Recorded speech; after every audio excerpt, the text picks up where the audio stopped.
Oh, dude, you know what? You look at the League subreddit. I saw something interesting today. I didn't click on it yet. Prophet Scarra predicting the future of issues of Lolesports back in 2012. Thing about Oh, wow, it's loud as Riot that worries me is that eventually everything is going to be controlled by Riot. With the start of Season 3, Riot will control pretty much the entire competitive scene. And a pro's life could be dramatically changed if, depending on whether or not Riot likes them or not, or just approves of what they do or not. And we've had talks about Riot about this before, and they're like, don't worry about it, it won't happen. Or we'll give you warnings or all that stuff. And sometimes it makes me feel a little bit uncomfortable knowing that my entire professional career as a pro gamer comes down to whether or not I don't need more enemies. Riot in general.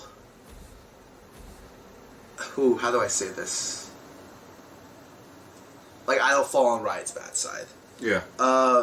Which is probably, that statement alone will probably give me a lot of flack. I probably should have said that, but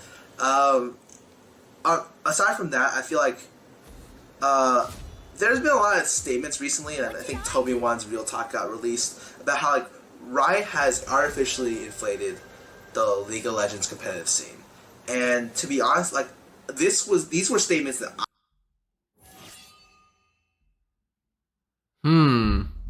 Okay, sorry. Back to what Scar is saying.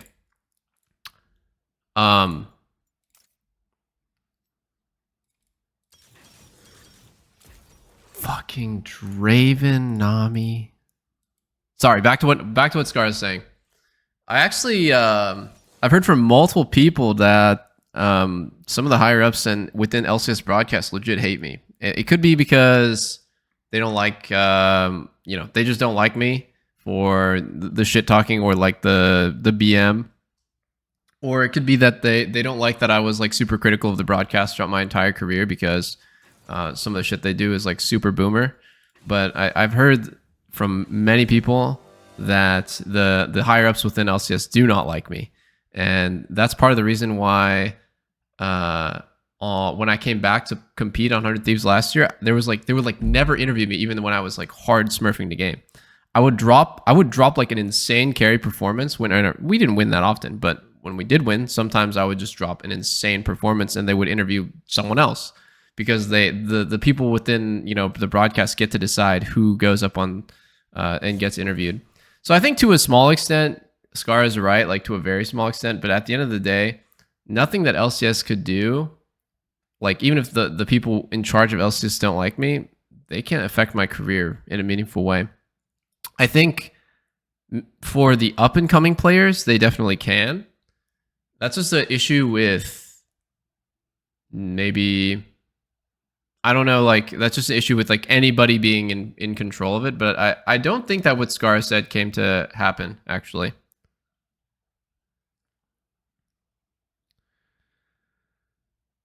I really, really don't think that what Scar said about, oh, if you get on Riot's bad side, it could really ruin your career.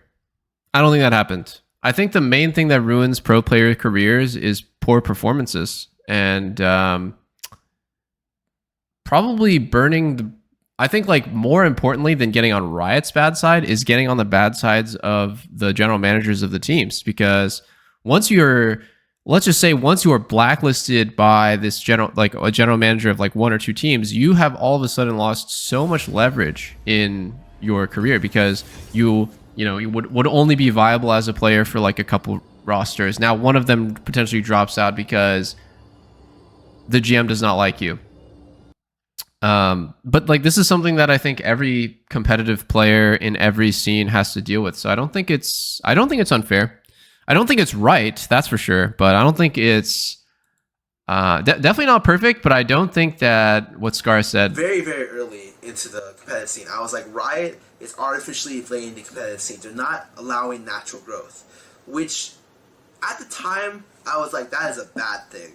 Or that I don't even know if I said that was a bad thing. I think I said that was a questionable thing. Okay. Dude, Scarra looked fucking good, no? I mean, still looks good, but looked good back then.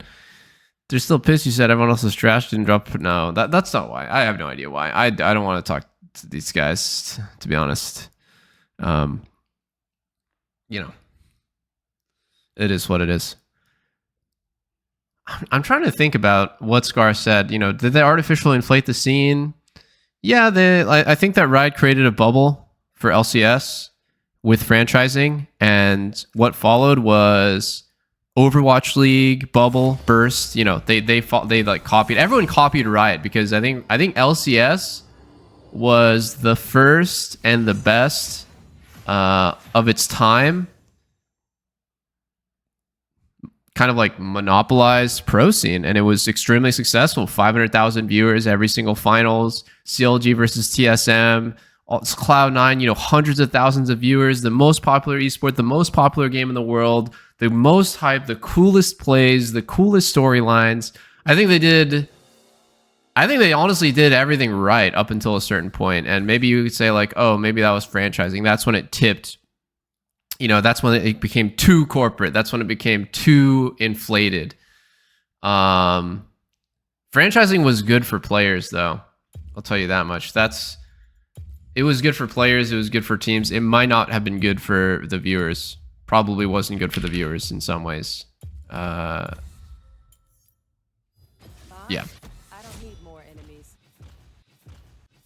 Like, don't you guys think that the players are appreciative of franchising, giving them a way of saying, look at League Esports. This is going to be here for a decade. This is something I can invest my life into. Like, at least for me, that gave me a lot of security in knowing, okay, League Esports is not at the whim of third-party organizers or third-party teams. Like, I can trust that Riot is investing into franchising, and that gives me not only the thought of like, nice, being a pro player is like going to be around for another like 10 years. So it's something worth investing my life into, but also like the salaries went fucking insane, which was great for the pro players. Might not have been that good for, you know, the long-term health of the scene, but that's how it goes.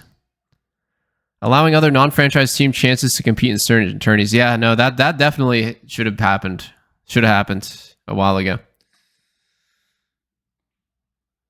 I mean, after franchising, the salaries went from being like, you know, I would say salaries at the time was anywhere between like 60 and like 150K a year. And then franchising happened.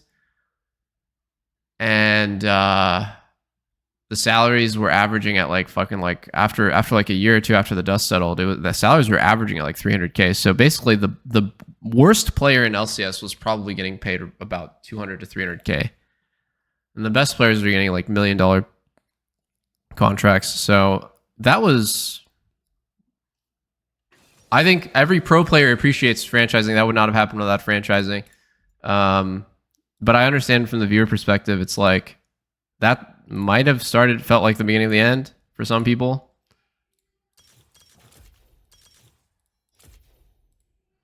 Franchising gave players health. Lena's asking your comment. Franchising gave players health insurances. Prior to that, teams were required to have health insurance. There's a bunch of benefits to. Yeah, that's true. A bunch of benefits.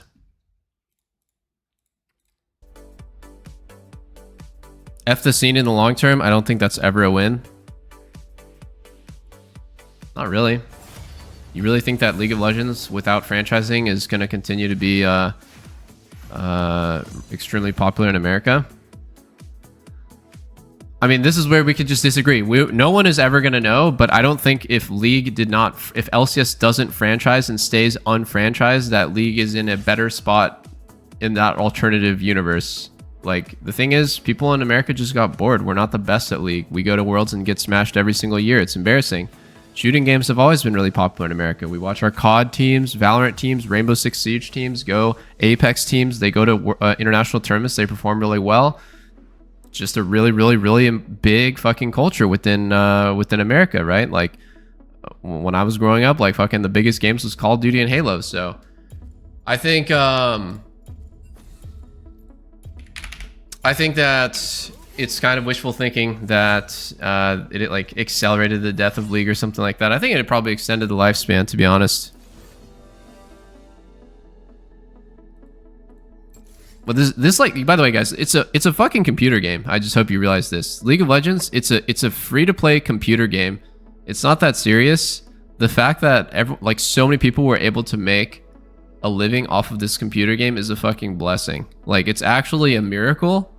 And I don't think that any computer game is going to stay alive for like fucking 20 plus years at a healthy level. Like, I think League will be, by the way, I think League will be around in 6 years. So it will hit a 20, like WoW, RuneScape, these have like healthy communities, right? But I don't think they can stay on top for like 20 plus years. Counter-Strike, yeah, Counter-Strike's been around since like I was like literally born. Like, how, when was 1.6 released? CS 1.5 release date. That was bro, like this shit came out when I was like 9 years old. It's been like 20 plus years of Counter-Strike. Been insane. It's been real healthy. But yeah, I don't know, I'm like more of a glass half full when it comes to League type of thing, because I think it's amazing that Riot was able to make this game fun for so many people for like 14 years already, and for many years to come. That is coming from someone who, I literally just said earlier today, I don't see myself playing this game 5 years from now. Like, at some point I'm just gonna get bored, I'm just gonna put it down, I'm just gonna be done playing this game, right? Like, there's just too many good games out there. There's so many good games, and League's just not one of the, like, I don't know how to explain it. Like, I've just played so much of it, I just want to fucking at some point just put it down and be like, all right, I'm done. Time to play something else. Sounds like burnout? No. Dude, if you stop playing League at some point, is it because you're burnt out, or is it because there's like other stuff in this world to do? Like, think about every single game that you've ever stopped playing. Are you really like of the mind that you burnt out on those games, or did you just have your fun with it and you're done? I've stopped playing a million games. I think it's amazing that League is still fun to me to this day. Burnt out or the game became bad? I don't know. I chatted with a friend, he's been playing League for over 10 years. You cannot break a habit like that ever. Nah, you're trolling.